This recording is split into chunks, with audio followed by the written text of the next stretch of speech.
I knew something was off the moment I stepped into the Grand Meridian with a silver-wrapped box in my hands. The room glittered, crystal, marble, couture.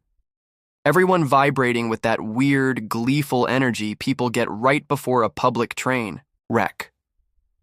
At the front, Alexander Pierce, my wife's billionaire boss, was on one knee, mic in hand. "Will you leave your poor, impotent husband and marry me?" Laughter, phones up. And Clara, my wife, smiled a smile I'd never seen before and said, "Yes." No scene from me. No thrown glass.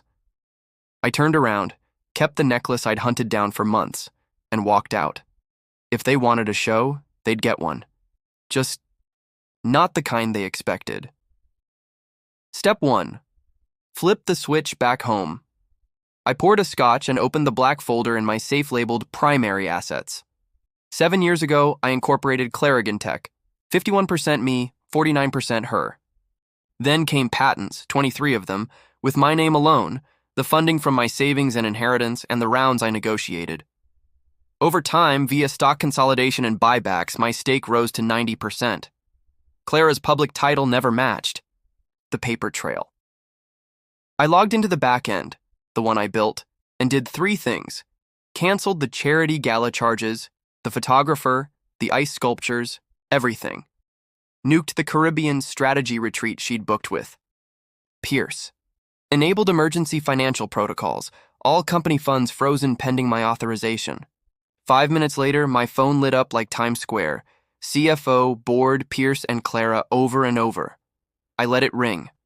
Step 2. Deliver terms. At 11 a.m., Clara's assistant, Elena, arrived shaking, claiming technical glitches. I handed her an envelope. Deadline, 24 hours. Terms, plain English. Clara resigns as CEO, effective on signature. Pierce is permanently banned from any role, deal, or consulting with our company. I assume CEO plus financial veto over any spend $10K. Clara repays $357,000 in structured installments, every bogus business expense, personal luxury, and vanity event traced and totaled. Public statement crediting me as founder, architect, patent holder, and majority owner. All executive perks revoked. Jets, cards, assistant, press access. 5-year NDA. No memoirs, interviews, podcasts, or My Truth roadshows about Clarigen. No extensions. No negotiation. Step 3. Let consequences arrive. At 11:30 that night, Clara pounded on my door. Makeup streaked, designer dress wrecked. "You can't destroy us like this," she whispered. "There is no us," I said. "Just ownership, contracts, and math." She tried the classics. "It wasn't supposed to go that far. Pierce said it'd make you fight for me. Use the video as leverage." I showed her the clip of Pierce's proposal, then deleted it in front of her. "I don't need gossip," I said. "I have signatures, patents, bank records." She cried, "Then I'll sign. You have until noon." Step 4. The boardroom. Next morning, Tom Ford suit, clean shave, signed packet on the table. "Effective immediately," I told the board. "Clara Monroe has resigned as CEO. I'm assuming CEO and Financial Oversight Director. All expenditures over $10,000 require my approval. Alexander Pierce is permanently barred from involvement." Clara read her prepared statement, crediting me as founder, architect of the core algorithms, owner of the patents, the majority stakeholder, and the person who actually ran the company.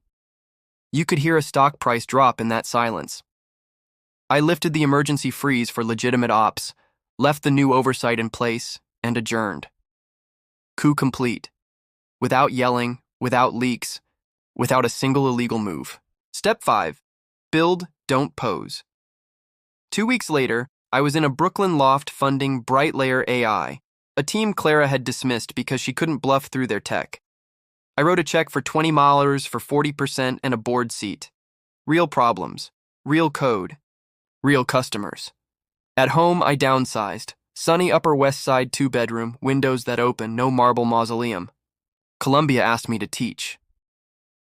3 days a week, I stand in front of grad students who care about building instead of branding. Clara sent a letter months later from Portland. Nonprofit job, small apartment. A line that stuck with me. You tried to teach me the difference between being important and being authentic. I'm sorry I learned it the hard way. I filed it away. Not revenge, closure. What about Pierce? I didn't torch him. Didn't need to. The ban stands, the board minutes are public record, and investors can read a cap table. Let the market do its job. The statement. When it posted at 8 a.m., tech press pivoted fast. Silent architect behind Clarigan. Phones exploded, this time with respect instead of invitations to be the +1 to someone else's ego. Where I landed, Clarigen runs lean. No champagne fountains, no brand activations, just teams shipping. Brightlayer closed health system, pilots, and a Fortune 500 deal.